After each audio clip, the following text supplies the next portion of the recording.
Sir అంటే ఈ gap అనే పదం ఇండస్ట్రీలో మాత్రం చాలా చాలా పెద్ద రిస్క్ ఫ్యాక్టర్ కదా సార్.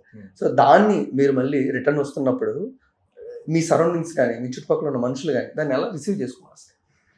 అంటే గ్యాప్ రావడం నాకు నిజంగా నాకు అదృష్టం అండి. అంటే గ్యాప్ వచ్చిందని ఎప్పుడు ఫీల్ అవ్వలేదు.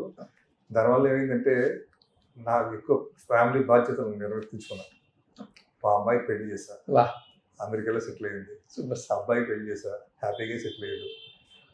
తర్వాత ఏంటంటే ఇంకా అన్ని గే ప్రాబ్లమ్స్ లేవు. ఒకప్పుడు ఏంటంటే నేను అసిస్టెంట్ చేస్తున్నా, డైరెక్షన్ చేస్తున్నప్పుడు కూడా ఎక్కడో ఒక చోట మనసు పిల్లలు ఎలా ఉన్నారు, ఎలా చదువుతున్నారు, వాళ్ళు ఎలా సెటిల్ అవుతారు ఒక తెలియని ఇంటెన్షన్ లోపల ఉంటుండేదండి. ఇప్పుడు లేదు, చాలా ఫ్రీగా ఫ్రెష్గా ఉన్నాను. ఇంకా ఫుల్ హ్యాపీగా ఫ్రీ బర్డ్లో ఉన్నా, హ్యాపీగా మంచి సినిమాలు. అంటే ఇక నాకు సెకండ్ అంటే ఫ్యామిలీ గురించి ఆలోచించాల్సిన లేదు, అంతా వెళ్ళి సెటిల్ ఇంకా హ్యాపీగా నేను నా భార్య హ్యాపీగా. Super sir.